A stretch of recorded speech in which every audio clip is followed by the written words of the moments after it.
beginning of 2020 has been a strange one to say the least. First Brexit, then Storm Dennis, and now COVID-19. We're also telling nightclubs, theatres, cinemas, gyms and leisure centres to close. UK went into meltdown on social media. Immediate home workout thoughts. Smiling down to the pelvis. Front, back, push it, pull it. But don't worry guys, I've got you. Enjoy this video. Yes guys, how are we doing? And welcome back to another YouTube video. So as you're probably watching this right now, your gym has probably closed and you're potentially going to be working out at home. So if you're watching this from the UK, your gyms would have closed on a Friday evening with the potential of being 2, 3, 4, 5 weeks closure, which means you're going to have to work out from home. So in today's video, what I'm going to do is, this will be the first of many, and it's going to be a workout that you can do at home with minimal equipment. The only things that we're going to be using will be these bands here for some pulling movements, a mat when we do core, but the rest is mainly going to be body weight or additional kind of dumbbells or kettlebells that you want to use. So the way that I'm going to structure this particular video is I'm going to break it down to 4 different parts. We're going to do lower, we're going to do push, we're going to do pull, and we're going to do core. And what we're doing in today's video, we're just going to do 3 exercises on each different segment. So the one that we're going to start with first is going to be legs, and there's lots of different things that you can do, but these are the 3 that I recommend, nice and simple and basic, and we'll go through. The thing that I've got to kind of get over in terms of when you're going to do your own particular home workouts is to understand that most movements you're going to have to go to failure purely because you haven't got that kind of resistance or that load that's going to make you go to failure yourself. Because you're working at a much lighter load, you're going to have to keep up that intensity by going to failure. So let's go straight into a lower body first. First up, we've got the Bulgarian split lunge, and that's going to be for your glutes and a little bit of quad as well. The main things that we need is either like a ledge, a table, a sofa, anything like that that you can put your back foot on and able to perform this movement. If you want to add a little bit of resistance on there, obviously hold yourself a dumbbell, a kettlebell, anything like that at home, fantastic. If you haven't, just have to do body weight and pretty much go into failure. You're talking kind of 20 reps and beyond. So the one that I'm going to do today is I'm going to use a sofa. So I'm going to show you exactly how to do this movement. Few things I'd suggest here guys when doing this exercise is make sure your front foot is in the correct position before going into the exercise, because you're just going to faff around with your foot placement.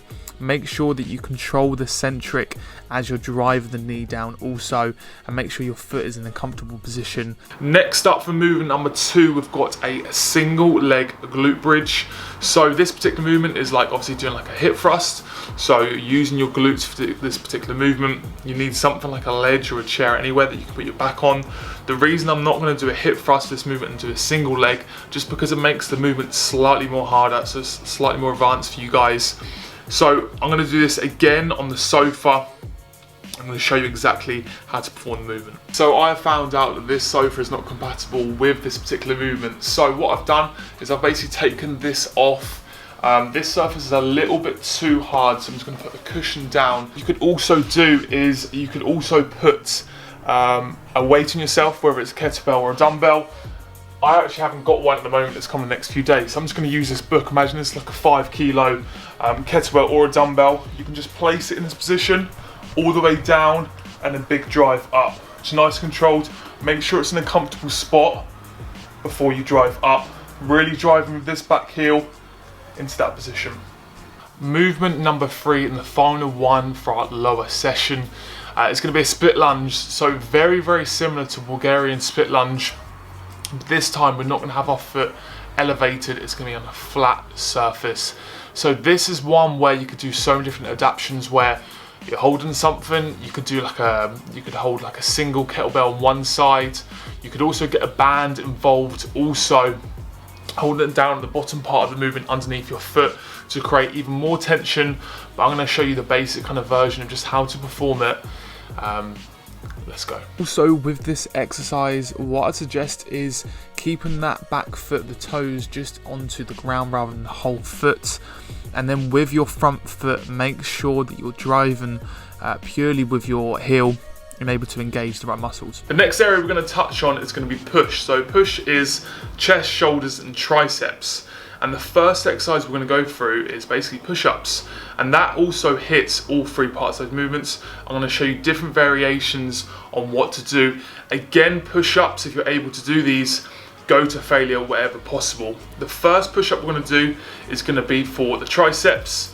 And the triceps will be hit through each three of these movements, but this one especially, and these are just going to be on the ground. So that's the tricep one done. We're going to go on to chest. I'm actually out of breath. We're going to go on to the chest one.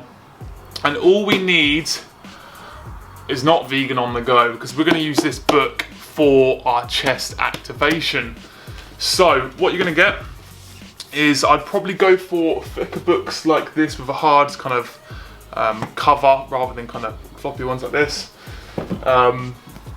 We're gonna pop both these down, that you're gonna put your hands on in order to create some kind of incline when you're gonna do the push-up. Increase the kind of level of the books if you wanted to engage a little bit more of the chest, so you can kind of go slightly higher. Make sure on this one you can kind of control the eccentric if you want, or you can literally go complete flat out. The third and final variation that we're going to do is going to be for your shoulders. So you see in the triceps, in the chest. There's different ways to perform this movement. You could kind of create it very, very difficult for yourself by kind of doing like a handstand and kind of doing like a press up in that position.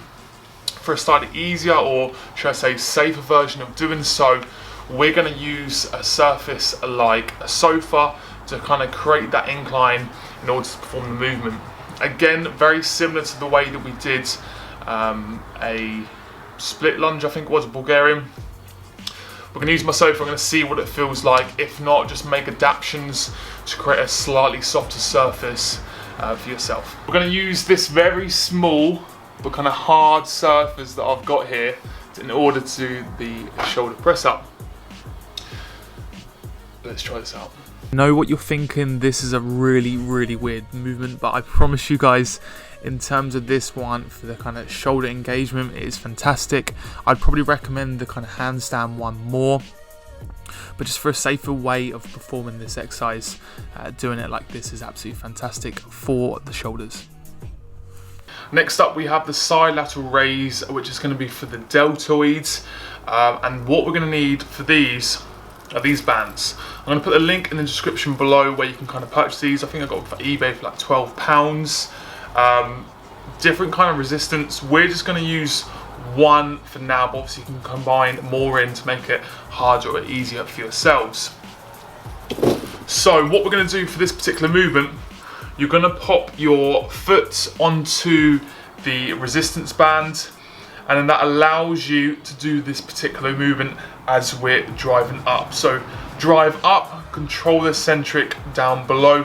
Like I said, include an extra resistance for this particular movement if you wanted to. Again, you want to be going close to failure. So for me, like, even if I was to do 100 reps of these, this is still too light for myself. So I need to kind of put another band on. So work out your ability level and see what you can do. You could also combine this particular movement with another shoulder movement. So for example, if you have a dumbbell or a kettlebell, you can do some kind of press movement. If you're building your flat, your house allows you to do so, and you could superset it, so putting two exercises together. So the third and final movement that we're going to do is going to be tricep dips, and as the name suggests, it's going to be for your triceps. So again, like any movement, find kind of a ledge or a sofa that you can perform this movement on. If you wanted a slightly more advanced way of doing this particular exercise, you know, get yourself something to put around, kind of like on your waist and your stomach, like a dumbbell, a kettlebell, a ball, anything that's weighted to increase that load. So as you drive down, it's harder as you come up, which puts a little bit more kind of stress onto the triceps. Yes to the dips. This exercise here, make sure you keep your elbows locked in, keeping all the tension on your triceps, either looking slightly down or ahead of you. It doesn't matter too much, and make sure your wrists in the comfortable position. The third area that we're going to go through is going to be pull. So pull is back and biceps and also traps as well. So the movements that we're going to focus on today, we're going to do 3 of them. We're going to do a vertical movement, we're going to do a horizontal movement, and we're also going to do a bicep movement. In order to do these exercises that I'm going to show you, we will be using this particular band. Again, a little bit more resistance on by putting a few more on here. The reason I'm using this is there are a few exercises that you can kind of do body weight, but getting something like this might be a little bit more beneficial for you guys. So the first one we're going to do like a vertical movement, which is gonna basically replicate how you do a kind of pull down. I'm going to put one knee down, one foot onto the ground, also using the door by this part here, by kind of putting it into the door and able to perform the movement. So I'm going to show you exactly how to do this exercise. This is how I want you guys to set up the banded lat pull down. So putting it in towards the door, make sure that it's firm first. You want to ping it into your face. You want to drive your elbows towards your kind of lat area, keeping the chest up, head in a kind of neutral position, and just keeping all the tension into your back. Don't let any other movement take place. Make sure there's no kind of momentum in there as well. And this is fantastic kind of for your lats and a bit of rhomboids too. Next up we have the horizontal row, and we're going to use these bands again. So there's different types of row that you can do. You could do a bent over row, which I'm going to show you in a second. Again, if it's your own house and you're happy to do so, you can kind of use a handle or kind of a door frame to do like a kind of a seated row into this position as you kind of drive back into your chest. But obviously the one that I'm going to do is going to be a bent over one. So it can be a very similar setup in terms of the way that we've done the other movement, where we can control the eccentric, we're driving down and we're squeezing our kind of shoulder blades together. Using bands for a bent over row is less than ideal, purely because you want to drive those hip flexors back a little bit more, creating a slightly better angle. Nevertheless, just keep driving those elbows back and squeezing the lats. Movement number 3 for pull, and that's going to be for the biceps. Again, this is out to play. So what we're going to do in this particular movement is very similar to how we did the bent over row. We're going to put one foot onto the resistance band, and then we're going to drive it up, squeezing the bicep. Again, if you want more resistance, put some on. And make sure it's still kind of fully lengthening the movement as we come all the way down, and then driving up and squeezing the bicep. The fourth area we're going to go through is going to be core. So we've done lower, we've done push, we've done pull also. The way that I like to do core at home is to make it a little bit of a circuit, nothing too crazy, but just enough. If I was in a gym facility, the 2 main movements I like to do is a rope crunch or a leg raise. Unfortunately at home you can't do those 2 particular exercises unless you have like a bar, or you have like a kind of bit of a home gym where you can kind of use a rope and do that particular movement. So the way we're going to do it is we're going to put 3 exercises together and one straight into the other. We're going to make a bit of a tricep.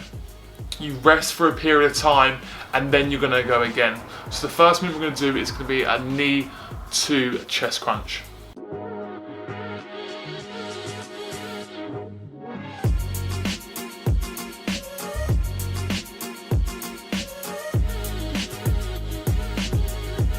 Second movement in the circuit is going to be a reverse crunch. So the way you're going to perform this movement is you're going to put the hands underneath the bum, and we're going to drive our knees towards your chest again, and we're going to drive behind you, kind of going back onto your shoulders.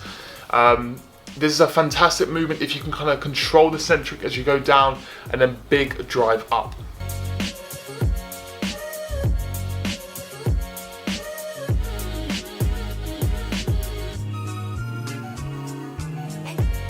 Number 3, we've got ab cycling. So this is the one where it's going to be a little bit higher intensity.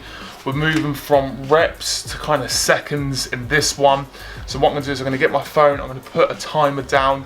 15 to 20 seconds does the job to finish off the ab circuit.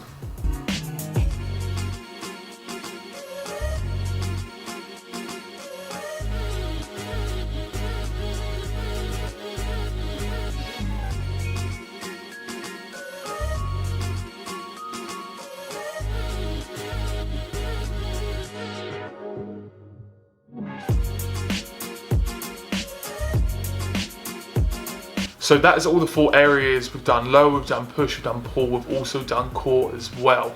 So there's a few things that I want you to think about when doing these particular exercises. The first one is the intensity. So keeping that intensity high even if you're working at home.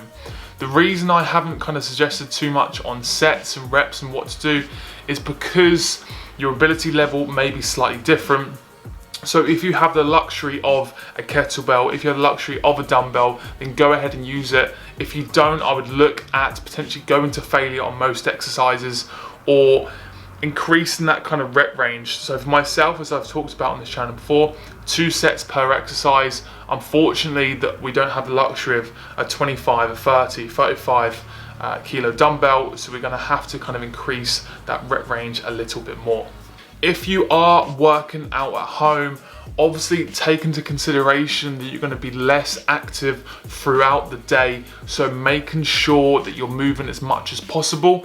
If you're at home, if you have a garden, you know, get out, hold yourself accountable, make time throughout the week, time throughout the day, put it in your diary of, okay, I'm going to exercise this time, I'm going to move more, a little bit more in this time, because you might not be walking to work, you might not be kind of walking to the train station or anything like that. So make sure that you're active as possible throughout the week. The way that I'd approach home workouts is doing a little and often. So ensuring that you're doing something every single day. If you're going to be working out, you know, have 30 minutes in terms of your training session. Make sure you structure it properly. Again, we've touched on all kind of areas on this one. So if you want to do a workout like this is a full body session. So thinking about that as you design your kind of program and you knowing exactly what to do, introduce a warm up as well before going straight into the workout. Every single week, what I'm gonna do is I'm gonna put on some free workouts. So if you wanted to get involved with those, all you have to do is go over to the description in this video and I want to click the Facebook link. It's gonna ask you to join a private Facebook group, get involved. All I'm going to do on there is I'm going to comment exactly when I'm going to put these workouts on. So of course, if you want to get involved with those, go ahead and do so. Thank you so much for watching this video, guys. If you like it, drop it a like. If there's any videos that you want to see in the future, drop down a comment. And if there's anybody out there that is doing home workouts and needs to see this video, share it with them. Subscribe if you haven't already, and I'll see you guys in the next one.